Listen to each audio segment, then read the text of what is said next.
Hi எல்லாருக்கும் வணக்கம். நான் தான் உங்க சுகன்யா. குழந்தைங்க எவ்வளோதான் வளர்ந்தாலும் அவங்களுக்கு பிடிச்சமான உணவை கொடுத்தா தான் அவங்க கண்டிப்பா சாப்பிடுவாங்க. அந்த மாதிரி ஒரு ஃபுட் தான் இன்னைக்கு நான் உங்களுக்கு காட்ட போறது. சாப்பாட்டு அரிசியை 2ல இருந்து 3 ஸ்பூன் கிட்ட எடுத்துக்கோங்க. நான் இங்க 2 ஸ்பூன் கிட்ட எடுத்திருக்கேன். அதை வந்து தண்ணியில அலசிட்டு நல்ல தண்ணியில ஒரு 15 to 20 மினிட்ஸ் கிட்ட ஊற வச்சுக்கோங்க. இவ்வளோண்டு அரிசி போதுமானா போதும். ஏன்னா காயெல்லாம் சேர்க்கும் போது நிறைய வந்துடும். வெஜிடபிள் போட்டு நம்ம வந்து பாப்பாக்கு வந்து கஞ்சி தான் இன்னைக்கு ரெடி பண்ண போறோம். ஒரு சைடு அரிசி ஊற வச்சுக்கிட்டே இருக்கும். அதுக்குள்ள வந்து நம்ம காயை வந்து கட் பண்ணிடலாம். நான் இங்க வந்து கேரட் அண்ட் பீன்ஸ் வந்து எடுத்திருக்கேன். எவ்வளோக்கு எவ்வளோ குட்டி குட்டியா கட் பண்ண முடியுமோ அவ்வளோக்கு எவ்வளோ குட்டி குட்டியா கட் பண்ணுங்க. சீக்கிரமாவே இந்த மாதிரி குட்டி கட் பண்ணும்போது வெந்துடும். உங்களுக்கு வேணும்னா நீங்க பீட்ரூட் அண்ட் பட்டாணி வந்து கொஞ்சம் கொஞ்சம் ஆட் பண்ணிக்கலாம். பட் இதுவே அதிகமா வரும்ன்றதுனால நான் 2 காய் மட்டும் தான் ஆட் பண்ணுவேன். நீங்க நெக்ஸ்ட் டைம் பண்ணும்போது பீட்ரூட் அண்ட் பட்டாணி அந்த மாதிரி வந்து சேர்த்து லைக் ரீப்ளேஸ்மெண்டா பண்ணிக்கலாம். ஒரு கால் தக்காளி அளவு தான் எடுத்துக்கோங்க. கொஞ்சம் பழுத்த தக்காளியா இருந்ததுன்னா அதையும் வந்து குட்டி குட்டியா வந்து உள்ள இருக்க விதை எல்லாத்தையும் எடுத்துட்டு அதையும் கட் பண்ணி வச்சுக்கோங்க. 4ல இருந்து 5 சாம்பார் வெங்காயம் எடுத்துக்கோங்க. குழந்தைங்களுக்கு கொஞ்சம் சாம்பார் வெங்காயமே கொடுத்து பழகி பாருங்க. வேணும்னா ஸ்பைசஸ்லாம் ஆட் பண்ணிட்டீங்கன்னா கொஞ்சமா வந்து இஞ்சி சேர்த்துக்கலாம். பட் நான் அதெல்லாம் எதுவுமே சேர்க்கல. இந்த ஃபுட்டை வந்து பாத்தீங்கன்னா ஒரு 7 மாச குழந்தையிலேருந்தே தாராளமா கொடுக்கலாம். அதனால நான் வந்து எதுவுமே சேர்க்காம நான் செஞ்சு காட்டுறேன். உங்களுக்கு வேணும்னா இஞ்சி ஒரு 2 பல் பூண்டு மட்டும் ஆட் பண்ணிக்கலாம். ஒரு 15 to 20 மினிட்ஸ் கழிச்சு பார்க்கும்போது அரிசி எல்லாமே நல்லா ஊறி இருக்கும். வெஜிடபிள் கஞ்சி அப்படின்றதுனால இந்த ஊர்ன அரிசியை நம்ம மிக்ஸி இல்லைன்னா பிளெண்டர்ல போட்டு அரைச்சிக்கலாம். நம்ம ஊற வச்சோம் இல்லையா தண்ணி, அந்த தண்ணியை போட்டே நம்ம வந்து நல்லா வந்து அரைச்சி எடுத்துக்கலாம். ஸோ அப்படி அரைச்சு கொடுக்கும்போது குழந்தைங்க வந்து நல்லா விரும்பி சாப்பிடுவாங்க.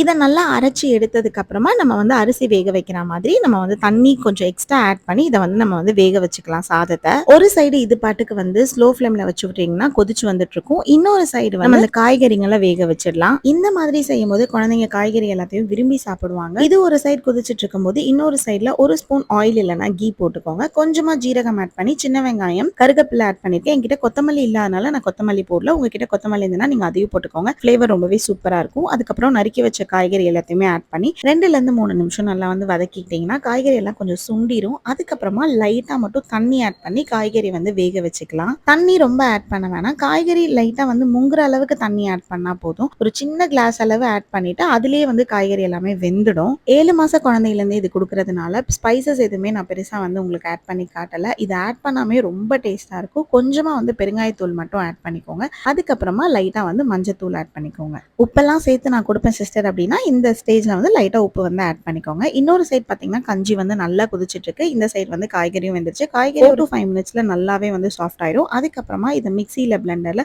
ஒரு சுத்துக்கு மட்டும் கொரன்னு விட்டு வந்து நம்ம அரைச்சு எடுத்துக்கலாம். குழந்தை நல்லா பியூரியா இருந்தாதான் சாப்பிடுவாங்க அப்படின்னா நீங்க காய்கறியை நல்லா பேஸ்டாவும் நீங்க அரைச்சிக்கலாம். நான் வந்து 1-2 விட்டு அரைச்சு எடுத்தா இந்த மாதிரி கன்சிஸ்டன்சில இருக்கும். இதை வந்து நம்ம இந்த கஞ்சியோட சேர்த்து மிக்ஸ் பண்ணிக்க போறோம். 7 மாசம் 8 மாச குழந்தைக்கு காய்கறி அப்படியே கொடுக்கும்போது நிறைய பேர் வந்து ஒமிட் பண்றதுக்கான சான்சஸ் இருக்கு. அதே மாதிரி முழுங்குறதுக்கு கொஞ்சம் கஷ்டமா இருக்கும். இந்த மாதிரி நம்ம வந்து 1-2 குறையா விட்டு அரைச்சோம் அப்படின்னா கஞ்சி கன்சிஸ்டன்சில இருக்கும்போது பாப்பாவும் விரும்பி சாப்பிடுவாங்க. எந்த காயும் வந்து அவங்க வந்து ஒமிட் பண்ண மாட்டாங்க. எல்லா காயும் நமக்கும் வந்து கொடுத்த ஒரு சாட்டிஸ்ஃபேக்ஷன் இருக்கும். இந்த டைம்ல நான் வீட்டிலேயே ஊத்தி வச்ச புளிக்காத தயிர் வந்து ஒரு 1.5-2 ஸ்பூன் கிட்ட ஆட் பண்ணிக்கிறேன். இந்த தயிர் வந்து கண்டிப்பா ஆப்ஷனல் தான். தயிருக்கு பதிலாக நீங்க லைட்டா வந்து தேங்காய் பால் கூட நீங்க ஆட் பண்ணிக்கலாம். பட் அது கம்ப்ளீட்டா ஆப்ஷனல் தான். இப்போ பாத்தீங்கன்னா நம்மளோட வெஜிடபிள் கஞ்சி வந்து சூப்பரா ரெடி ஆயிடுச்சு. கண்டிப்பா உங்க பாப்பாக்கு இதை வீக்லி 3 டைம்ஸ் இல்ல 4 டைம்ஸ் கிட்ட கொடுத்து பாருங்க. மார்னிங், டின்னர், லஞ்ச் எந்த டைம் வேணா நீங்க இதை கொடுத்துக்கலாம். இப்போ இதை பாப்பாக்கு கொடுக்கும்போது பாப்பா ரொம்ப சூப்பரா சாப்பிடுவாங்க. கண்டிப்பா உங்களுக்கு தெரிஞ்ச பாப்பாக்கு இதை ஷேர் பண்ணி உங்களோட பாப்பாக்கு இதை கொடுங்க. பாப்பா எப்படி சாப்பிட்டாங்கன்றதை கண்டிப்பா கமெண்ட்ஸ்ல சொல்லுங்க.